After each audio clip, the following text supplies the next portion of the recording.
Dear students, in our last lecture, we talked about centralized and decentralized system of the organization. We learned about centralized and decentralized system, their merits, their demerits, and we also talked about ideal system which should be there in the organization.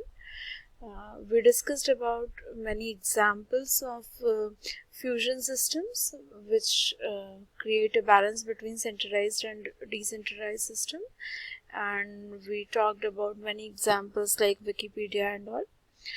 In our today's lecture, we are going to talk about departmentation. Departmentation is also a very important component to learn when we learn about this organization. The first step in designing an organization structure is to divide whole work into a number of jobs to ensure that no important activity is left out. Departmentation is the foundation of organization structure.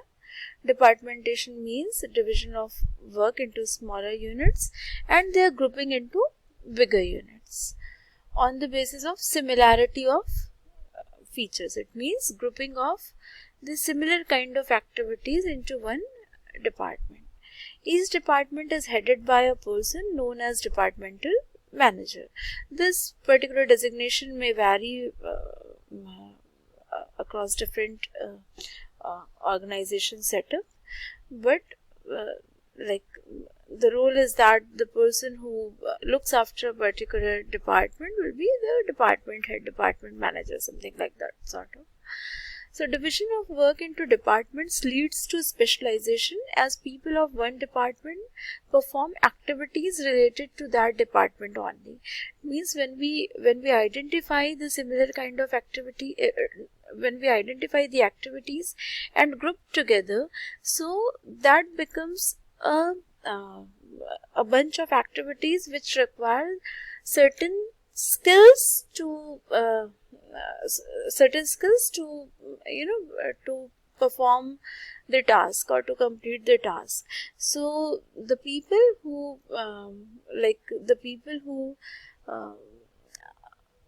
who actually completes those tasks, they leads to the specialization because they do those type of work for longer period of time. Departmentation provides scope for organization's growth and expansion too.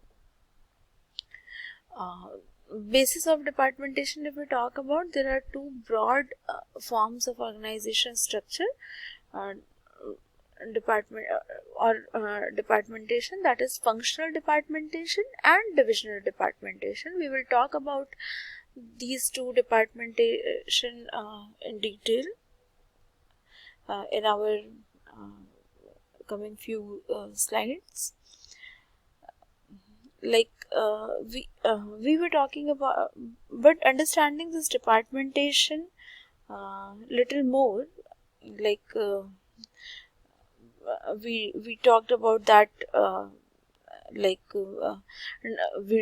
in departmentation we design an organization structure and we divide the whole work into a number of jobs to ensure that no important activity is left out. After that, the next step is to bring together homogeneous jobs into groups. It means similar kind of jobs into clubbing the similar kind of jobs and making a particular department and then deciding their relation to each other. This process is, if we see this particular thing as a process, it is known as departmentation, and it involves a decision by the chief executive concerning a logical division of work to be done, like why these activities have been clubbed together, and leads to the establishment of a number of manageable units. So as we just talked about, there can be many methods of departmentation.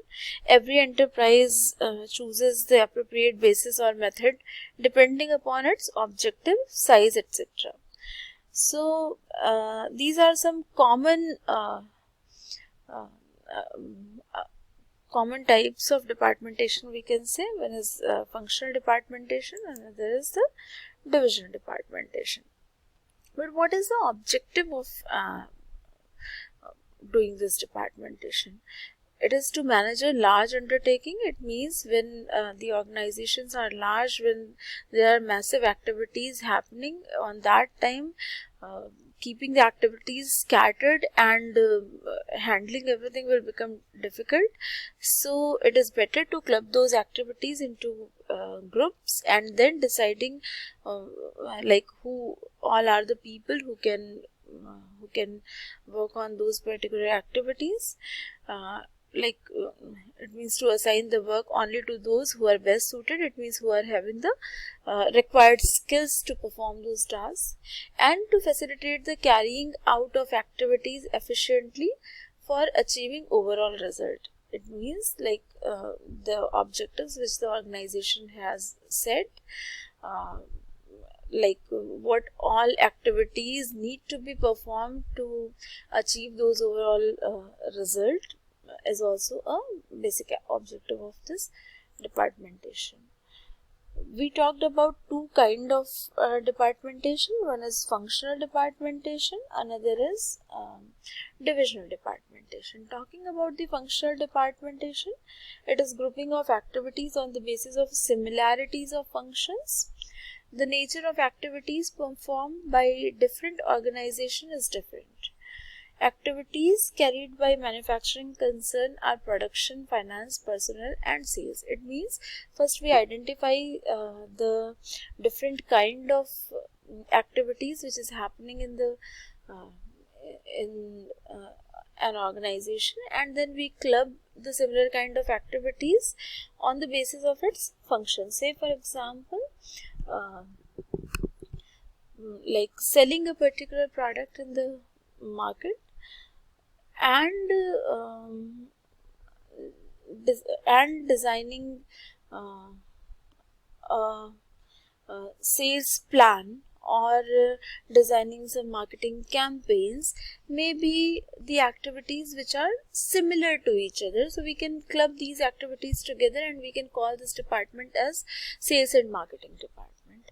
Similarly, we have finance department, we have HR department, production department, where we identify the similar kind of activities and then we club them together and try to give them a name. Like if we talk about production, so like procuring the raw material, converting them into semi-finished and finished goods, then designing their manufacturing process, on which line the production will take place.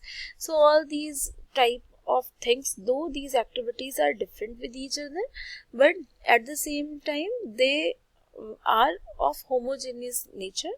So we can define them as the activity for production department or finance department or personnel department or sales department accordingly, and we can name these department on the basis of these functional characteristics. For a trader, the major activities are buying and selling. A bank performs the activities of borrowing and lending. The major functional departments further have derivative departments. Production department, for example, has departments to handle purchasing, production planning and control, manufacturing, etc. Things which just now we discussed. Then we have, if we see a typical functional departmentalization structure of a company, so a company may have these departments on the basis of its functionality, like engineering department, manufacturing, reliability, distribution department, human resource department, purchasing, public relation, finance, etc. All these departments, if we see, they have a group of activities which are homogeneous in nature, and those activities are clubbed into one particular department. Moving ahead, we have several merits of this department, that is functional department, because it is simple and logical basis of creating departments. It is it is not complex, it is simple, that those activities which are homogeneous in nature will be clubbed in one particular department and it will be named. Then specialization, it requires specialized manpower or specialized skills to perform those activities, so the specialization comes into picture. Coordination between different departments need to be there, they all become one unit or one component of one component of the organization, but that one component is not sufficient enough, so they have their activities has to be coordinated with each other so that the ultimate goal of the organization can be achieved. It requires training and control, because it is the activities require specialization, so time to time the proper training and control is necessary, and close supervision is always necessary, because lots of activities are clubbed together, and one head need to be there who can supervise the subordinates. Suitable for stable organization, this type of structure is suitable for the stable organization as in long run also. The nature of a product or service may change, but the activities largely which is being performed in the organization comes under these categories largely. It is suitable for small organizations also, like the small organization cannot it is difficult for them to adopt the very complex system of organization, so this seems to be very simple a simple base of departmentation, so even the small organizations adopt for these this type of functional departmentation. There are certain limitations also of this particular departmentation, that is overall organizational goals, delayed decision. Like overall organizational goals means the different functional departments has to coordinate with each other to achieve the overall organizational goal. Alone one department is not sufficient to achieve the goal of the organization. The decisions may get delayed because of the different types of functional departments, and sometimes the coordination becomes difficult among them, so there is a genuine possibility that decisions may be delayed. Then comes the holding of accountability. Holding of accountability means there are many activities in an organization for which one particular department or person's accountability is difficult to be created because it is sometimes overlapping, so that is one limitation of this. Then unsuitable for dynamic organizations, those organizations which keep on which are very very highly flexible in nature, and those who get those who get very much influenced by the external environment. So this particular departmentation is sometimes little rigid, so that is also one limitation, and it is in some cases the companies may find it complex, if it is a very